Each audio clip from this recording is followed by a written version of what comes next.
The most trusted people in your life are not the most honest ones. They are the best edited ones.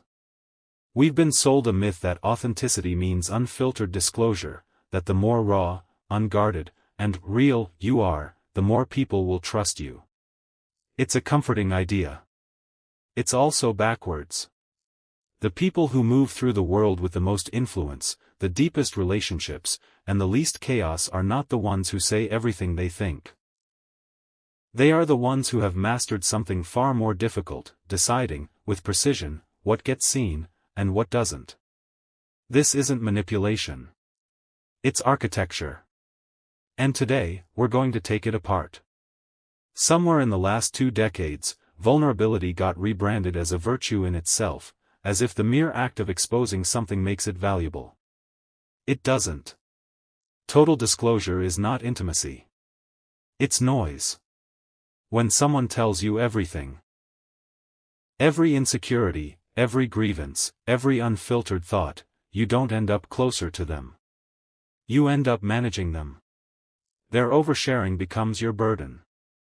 Consider the inverse: the most respected leaders, the most magnetic personalities, the people whose word actually carries weight, they reveal selectively. Not because they're hiding something sinister, but because they understand a basic truth about human perception: meaning is created by contrast. If everything is shared, nothing stands out. If everything is visible, nothing is significant. This is the first fracture in the "just be yourself" doctrine. Being yourself was never the goal. Being legible, in a way that serves your relationships and your position, that's the actual skill. Controlled exposure is not about concealment. Concealment is defensive, it's built from fear. Controlled exposure is offensive, it's built from intention. Here's the mechanism. Every piece of information you reveal about yourself either builds trust, builds leverage, builds intimacy, or costs you something. Nothing is neutral. The strategist understands this and asks one question before disclosure: what does this specific person, in this specific context, need to know from me right now, and what does it cost me to tell them? This is not cold calculation for its own sake. It's respect, for the relationship, and for yourself. A parent doesn't tell a child about every fear they carry. A leader doesn't tell a team about every internal doubt. That's not dishonesty.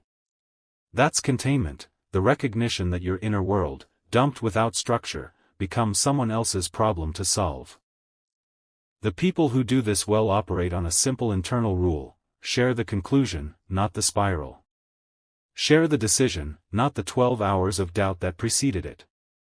This is what makes them feel stable to the people around them, not because they don't struggle, but because they don't outsource their struggle as content. Here's the part that unsettles people: strategic exposure often builds more trust than full transparency does, not less. Trust isn't built by the volume of what's shared.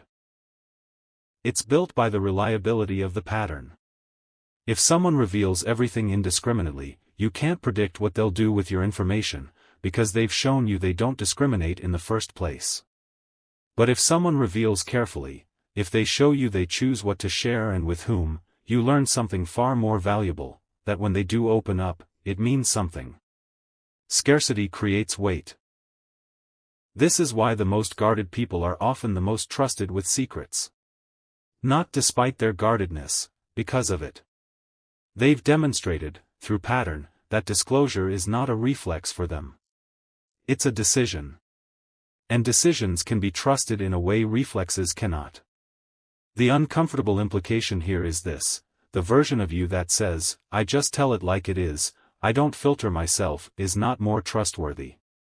They are simply more predictable in their unpredictability. And people mistake that consistency for honesty. It isn't. It's just noise with a consistent volume. So what does this actually look like in practice? 3 operating principles. First, separate audiences by function, not by comfort. Decide what a colleague needs to know versus what a close friend needs to know versus what belongs only to you. This isn't compartmentalizing out of shame. It's recognizing that different relationships exist to serve different functions, and dumping everything into every context flattens all of them into the same shallow layer. Second, delay disclosure until it has direction. Don't share the problem while you're still inside it. Share it once you understand its shape, even if that shape is, "I don't have an answer yet, but here's what I'm doing about it." Raw disclosure in the middle of chaos rarely builds connection.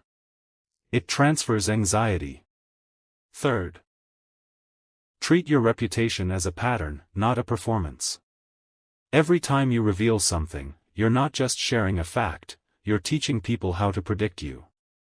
Ask, before you speak, is this building a pattern of reliability, or a pattern of reactivity? This is not about becoming closed off. It's about recognizing that exposure, like any resource, has more value when it's deployed with intention rather than spent indiscriminately. You were never meant to be an open book. You were meant to be a well-edited one, coherent, deliberate, and legible to the people who've earned the chapters. The goal was never to hide who you are. The goal was to stop confusing exposure with intimacy, and start treating disclosure as what it actually is. A decision with consequences, made by someone who understands their own value. That's not inauthentic. That's control.